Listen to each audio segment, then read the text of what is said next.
Assalamualaikum warahmatullahi wabarakatuh. Di video kali ini saya akan mentutorialkan cara mengganti kampas rem belakang untuk motor Vario 125 ataupun 150. Pertama-tama kita buka dulu mur bagian leher knalpot menggunakan kunci 10T.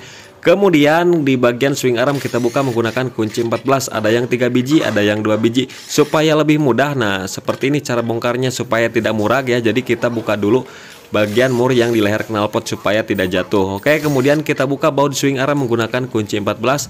Kemudian mur roda kita buka menggunakan kunci 24. Nah, di sini mur rodanya ada sedikit macet tapi pakai impact langsung kebuka. Oke, setelah terlepas seperti ini kita kendorkan dulu bagian remnya ya. Kita kendorkan menggunakan kunci 14. Nah, setelah kendor baru kita lepas untuk rodanya.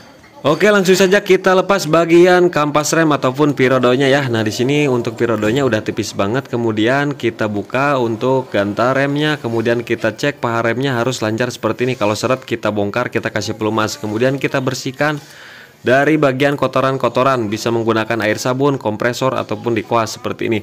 Nah, ini adalah kampas rem yang baru. Seperti biasa saya gerinda dulu pinggir-pinggirnya ini ya.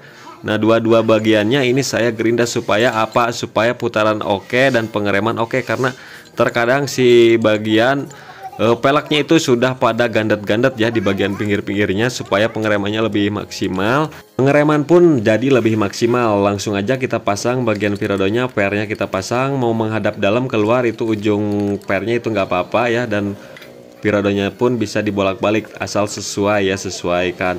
Kemudian peleknya juga kita bersihkan dari debu-debunya, kemudian tinggal kita masukkan aja lagi, kita pasangkan seperti ini. Kemudian di sini ada bos ya, jangan sampai terbalik karena saya sering nemuin yang terbalik, yang lebarnya di luar ya, otomatis sisilnya jadi kejepit teman-teman. Nah, seperti ini ya, jadi jangan sampai terbalik. Kita pasangkan swing arm, kemudian di luar juga ada bos ya. Nah, dan ini tidak ada ring, langsung saja dikencangkan menggunakan mur 24. Kita pasangkan baut 14 juga yang ada ringnya, jangan sampai tertukar juga dengan baut knalpot ya. Karena saya sering nemuin yang tertukar dengan baut knalpot, yang panjang ada di dalam, yang pendek ada di luar. Nah, kita kencangkan menggunakan manual saja seperti ini, secukupnya ya, nggak perlu kenceng-kenceng. Kemudian di bagian roda saya kencangkan menggunakan kunci torsi. Manual gak apa-apa, pakai kunci torsi juga gak apa-apa, itu terserah teman-teman semua ya. Yang penting cukup, gak terlalu kekencangan, gak terlalu kendor. Nah, cara pengencangannya saya standar satuin ya, biar si rodanya itu nempel ke tanah. Jadi saat pengencangan itu lebih mudah. Kita tahan rodanya menggunakan kaki, kemudian saya torsi di angka 115 Nm sekali jetrek. Udah, ini udah kencang ya teman-teman. Tinggal kita pasang bagian pernya.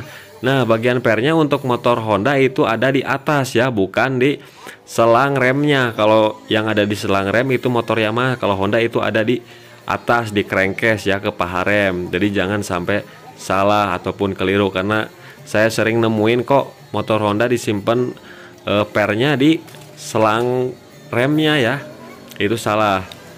Oke, kemudian tinggal kita kencangkan lagi murnya, kemudian tinggal kita cek rem apakah udah cukup atau enggak. Kalau misalkan terlalu jauh tinggal kita setel lagi. Nah, setelah oke tinggal kita pasang knalpot. Nah, kita paskan dulu ya di bagian depan, masukin dulu ke bagian headnya. Kemudian setelah masuk bautnya kita tahan dulu nih di sini menggunakan baut 14 ya, kita tahan supaya lebih mudah.